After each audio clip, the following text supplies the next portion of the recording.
Hello everyone, last week Monday రోజు mini వ్లాగ్తో మీ ముందుకైతే వచ్చేసాను. ఉదయాన్నే నిద్ర లేచి చక్కగా తలస్నానం చేసి అందరం కలిసి అన్నవరంకి అయితే వెళ్ళిపోతున్నాము.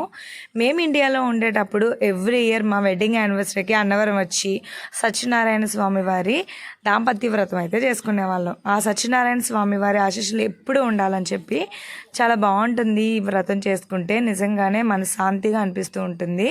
300 రూపీస్ టికెట్ అయితే తీసుకున్నాము. ఇలా కాయిన్, అక్షింతలు అన్నీ వాళ్ళే ఇస్తారు. మేము తీసుకొచ్చినవి కేవలం అరటిపళ్ళు, ఫ్లవర్స్, కొబ్బరికాయలు మాత్రమే. మిగతావన్నీ వాళ్ళే ఇచ్చేస్తారనమాట. అండ్ మేమైతే 3 జంటలు వెళ్ళాము. మాతో పాటుగా మా ఆడపడుచుగా చిన్న అబ్బాయి కూడా వచ్చాడు. నెక్స్ట్ ఇయర్ వాడు కూడా జంటతో రావాలని ఆ దేవుని మొక్కుకున్నాం మేమందరం కలిసి. ఇదిగోండి, ఒకే హాల్లో అందరి జంటలకి ఒకేసారి పూజ చేపిస్తారు. బ్యాచిలర్స్ కూడా ఈ పూజ చేసుకోవచ్చు. కిందన కూర్చొని వ్రతం చేసుకోలేము అనుకునే వాళ్ళకి ఇలా బెంచెస్ కూడా వేస్తారనమాట. ఇంకా పంతులు గారు అందరికీ ఒకేసారి పూజ అయితే చేయించేశారు. అండ్ వ్రతం మొత్తం అయిపోయిన తర్వాత కలసం మీద పెట్టిన జాకెట్ ముక్క అండ్ అలాగే ఆ కాయిన్ మన బీరువాలో పెట్టుకుంటే అంతా మంచి జరుగుతుంది అని చెప్పేసి నమ్మకం.